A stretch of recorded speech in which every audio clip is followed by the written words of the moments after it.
like the season that we're in and headed towards. Like, you know, I feel right now several things are falling into place for us to really kick into this year. This year too is another gear. Yeah. So that year 3, 4, and 5 and beyond are for sure crystallize another arena area or whatever. So I feel we've been discussing certain things falling in place. Right? Yeah, like let's finish this year. Execute.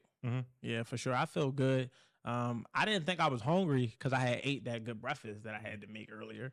But ultimately, I'm happy I ate because now I'm like super duper like refreshed and you know I'm ready to get the ball rolling for. And the thing about a burger, it's gonna put you down. 100%. Oh, yeah, it's over now. The rest of the night is done. 100%. Yeah. And it was fulfilling to a point because I also had chicken fingers on the side. Where it's like if I just a la carte. A la carte. That's I don't know if y'all listening. Y'all got a restaurant food establishment, but start a la carte in your chicken fingers. Like the 3-piece, 5-piece might not always sell. The nigga said, "Yeah, put 2 on the side." I'm like, "This nigga getting 2 separate orders." No, I'm getting 2 individual. 2 individual. I heard this before. Like, me either. But when I said like, I'm like, yo, it ain't no way I could just get. I don't want a whole order. Now you can get 1. I'm like, I get 1. Give me 2 of them. Sample size. So if you got a restaurant and establishment, not only giving us for promotion and advertising, but shit, think about upgrading your menu to a la carte. You know, what else could you a la carte? Can I order 25 fries? Like, I might not want the whole cart, and I might just want a sample size. Like, how far can this a la carte go? No, but outside of that, man, yeah, ultimately, man, I feel good. And like to your point, definitely in a growing space, in a growing stage, and just constantly like maneuvering in these different pockets of elevation and evolution. So I feel like we, as always, get 1% better the same way we encouraging people to get 1% better, and it feel good to see our efforts on display.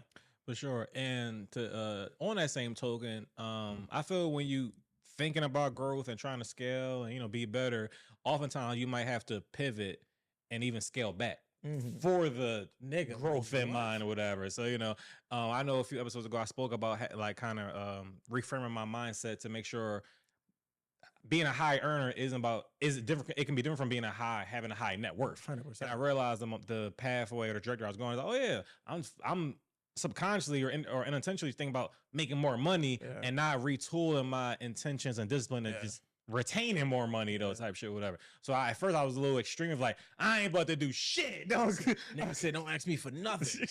It ain't a bill. It ain't getting my money. And I was like, and of course we talk about all the time where it's like, it's a balance in life. Whereas like when you're trying to be disciplined, proactive and all shit, whatever, it's a delicate balance of like enjoying what you it's a balance of you see extreme observations, bull. But it's a balance between enjoying your money and also stacking your money, keep your money, whatever. So I say all to say that was my like initial pit of like, I'm about to scale back and realize I didn't scale back that far. Yeah. You know, but it's, you know, so speaking about a little bit of that.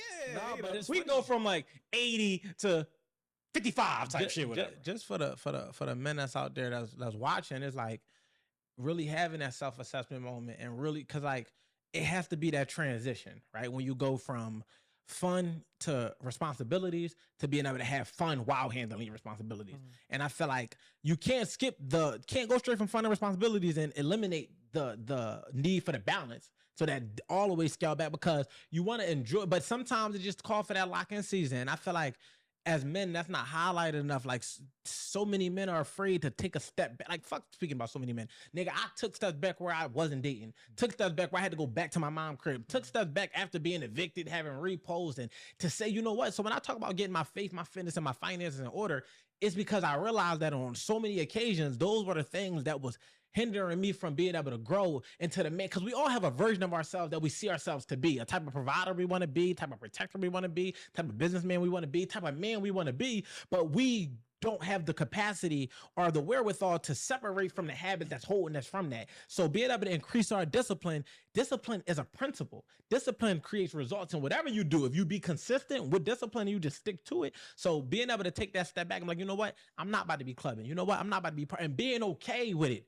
Separating from ego, separating from the identity that says you got to go fuck the club up, separating from the identity that says you got to sit here and cash out on this and cash out on that, or constantly be in the latest trends, or constantly be driving the latest shit, and literally give yourself a season or 2 or 3 or however many you need, however long that is, for you to be able to create in a way that allows for you to have longevity in your space of having money. And I feel like so many men will be struggling. It's like you carrying 150 pounds worth of groceries.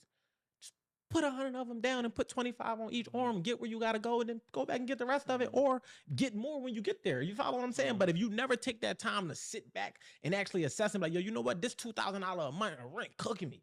Man, me trying to have this car note, this rent paying, let me get rid of this shit. Let me see. All right, let me go from a $2,000 a month apartment to maybe a $1,200 a month apartment. Let me go from a $1,000 car note to maybe a $300 car note. Maybe just own my car so I don't have a car note at all. And I'm just dealing with insurance. Let me get all of the things that I need to get in order so that when I start to be able to accumulate more money, I can take more money to invest to be able to get back to the level. Because a lot of men feel like once we reach a certain level, I can't take no step. No, nigga, sometimes you gotta take a step back to launch forward. And I've done that so many times, and just being able to say, I don't give a fuck what I got. If I gotta fucking get rid of my cars, get rid of whatever type of lifestyle I'm living, you know, scale back on the type of money I'm spending, whatever I gotta do to get myself to where I'm trying to get to, that's the type of sacrifice I have to make as a man. And that's what I'm encouraging y'all. So if you watching this and you out there and you know that you're not where you need to be financially, fuck going on dates, fuck going on trips, fuck spending money all frivolously, going to the club and buying bottles to try to maintain a look, and get real honest with yourself and say, you know what?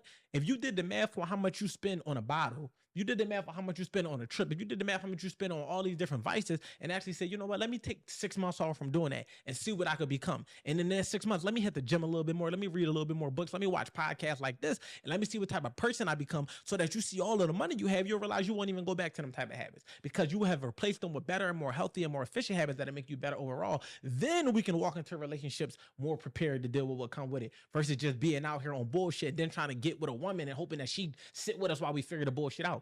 Figure that shit out by yourself while you don't have that pressure. Figure that shit out by yourself while you don't have no obligations to them. Figure that shit out by yourself when you can do for you what you need to do for you, without judgment, without pressure, and without feeling like you kind of slowing somebody else up, or you need to speed up to keep them. And then you can, you know what I'm saying? Then that'll allow you ultimately to be able to become the version of yourself that it takes to sustain, to have those high net worths, and to be really wealthy, to really have